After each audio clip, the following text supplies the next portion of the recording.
My final paper for a course that I took at Harvard Extension School was on student debt.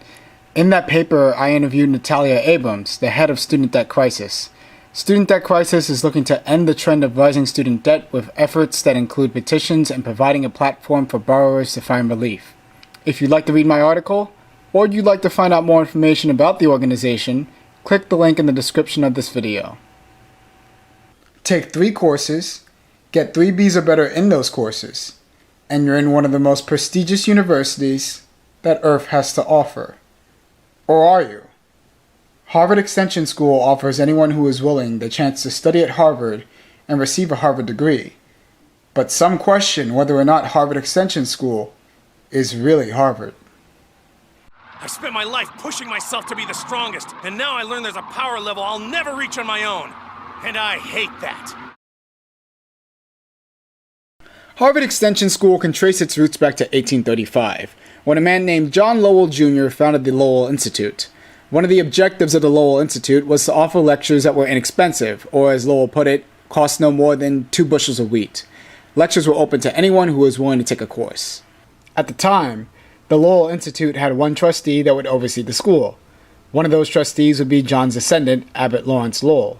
When Abbott became president of Harvard University in 1909, he would adopt the formula of the Lowell Institute to form Harvard Extension School. Since the school's establishment in 1910, over 500,000 students have come to receive lectures from distinguished professors in a multitude of subjects. The formation of Harvard Extension School is important to understand.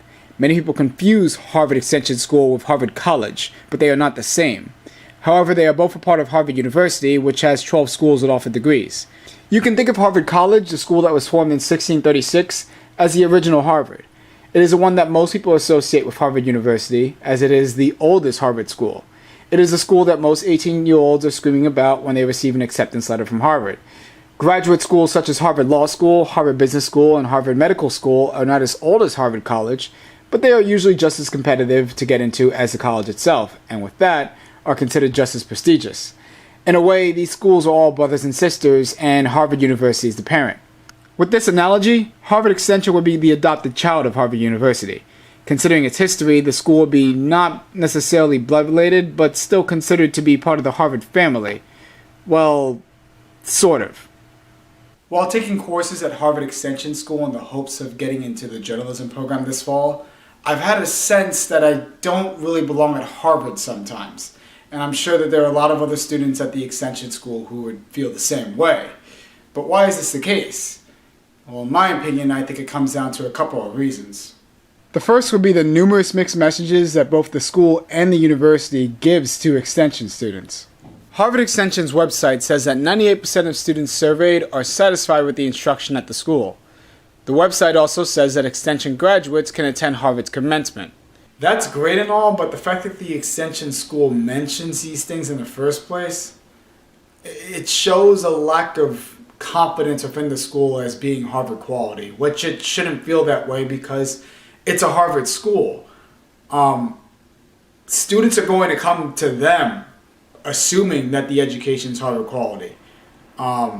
Trying to prove that only diminishes the reputation of the school. I personally believe that the education is Harvard quality. I wouldn't have signed up for a course if I didn't. And another thing, when you graduate from a school, you shouldn't have to wonder whether or not you can attend the graduation of that school. And once again, mentioning that an extension student can attend graduation kind of implies that there was a question as to whether or not they can do that in the first place. Another subliminal stigma. There is also an emphasis on the word extension within the Harvard community. It is used interchangeably with Harvard Extension in ways that other schools are not. The Harvard community doesn't refer to Harvard College as college or Harvard Divinity as divinity. According to the Harvard Crimson, administrators within Harvard's Faculty of Arts and Sciences were considering changing the name of Harvard Extension School to the Harvard School of Continuing Professional Studies in 2010. The name was obviously not changed, but it's evidence that members within the Harvard community understand that there is a subliminal stigma associated with the word extension. The second stigma would be within the curriculum itself. As I mentioned previously, you need 3 Bs and 3 pre-admissions courses to be admitted into a program. In some cases, you need 3 B pluses. Although this is a high standard to meet, it can seem much easier than the admissions requirements of other Harvard programs. But that's not the fault of the student. I mean, the requirements clearly state that a student who wants to get into the program needs to get 3 Bs or better, and if they do that, they're in the program. It's just that simple. There should be no shame associated with getting into a program. Unfortunately, that's not the only issue with the curriculum, because not every professor that teaches at Harvard Extension is actually a Harvard professor. Harvard Extension recruits professors from a variety of universities, and if they're not from Harvard, they're usually teaching at another heavyweight college such as Boston University. But of course, if an Extension student takes a couple of courses with non-Harvard instructors, it may make them think twice as to whether or not they've endured a Harvard curriculum. To make things more complicated, sometimes Harvard Extension students don't have a choice but to take a non-Harvard professor in a course. I'm currently in my 3rd course in the pre-admissions phase of getting into the journalism program at Harvard Extension, and it should be noted that Harvard doesn't have a journalism program in one of their other schools.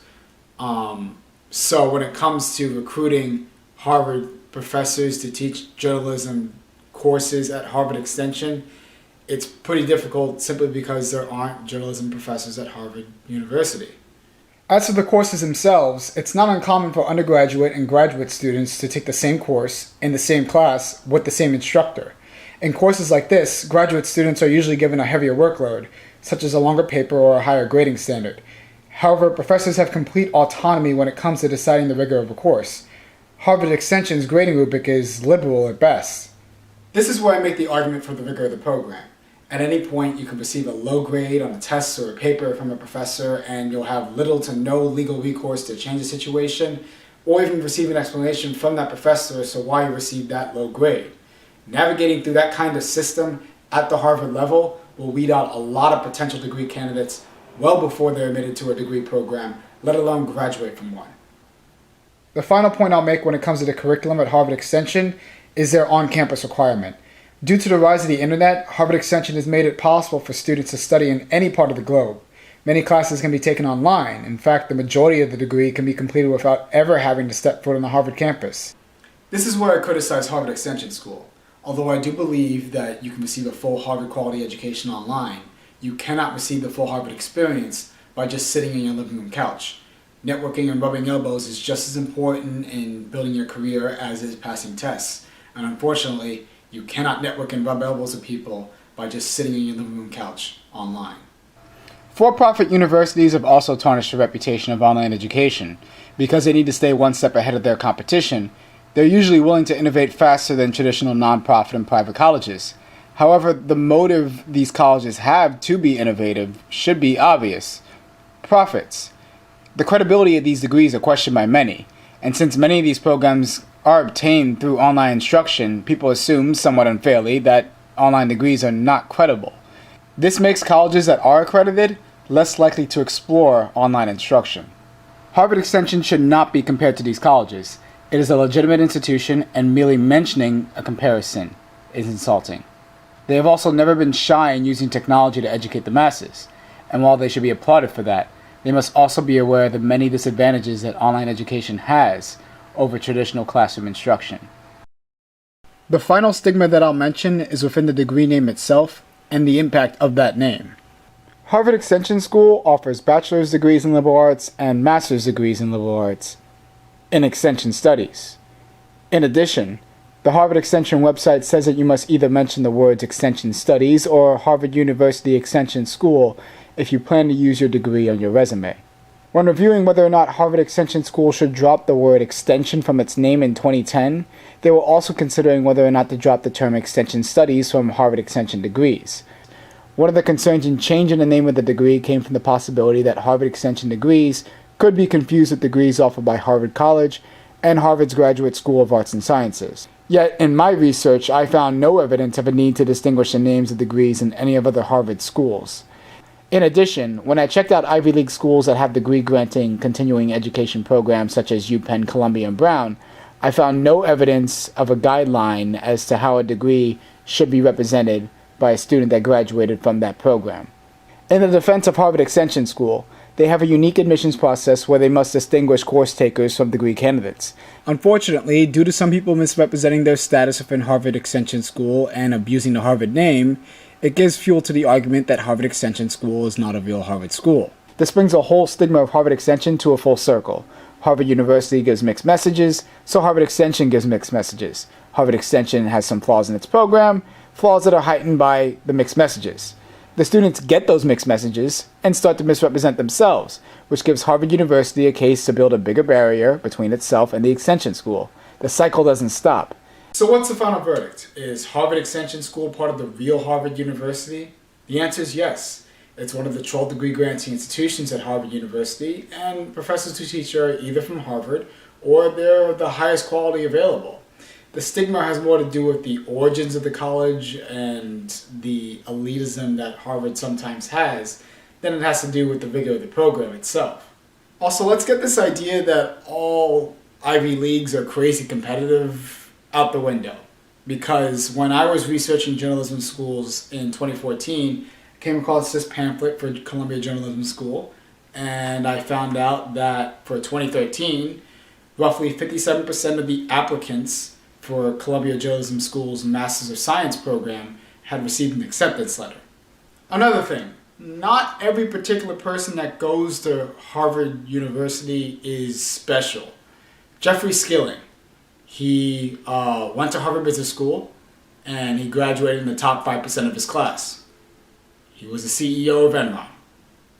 My final note on Harvard Extension School comes from the graduation rate. It's hard to find these numbers, but compared to the amount of people that have actually taken a course at the school, the amount of people who've actually graduated with a degree from Harvard Extension School is 0.18%. Not 1.8%, 1/10 of 1.8%, 0.18. This is Harvard, and I'm very excited to be on what I hope is the end of my pre-admissions journey when it comes to getting into the ALM and journalism program at Harvard Extension this fall. I can only hope that if I am admitted into the program, that I'll be accepted by the Harvard community with open arms in ways that any other student in one of the other degree-granting schools at Harvard University would be accepted. But if not, I can at least take solace in the fact that I will be a student at Harvard University. Thanks for watching. If you like this particular episode, you can watch our most recent episode over here. It discusses the friend zone and getting friend zone after you start dating somebody. And if you like that video or this video, you can go ahead and subscribe right here. Might as well do that because you keep coming back, and I'm going to ask at the end of every single video because I need subscribers. So please subscribe.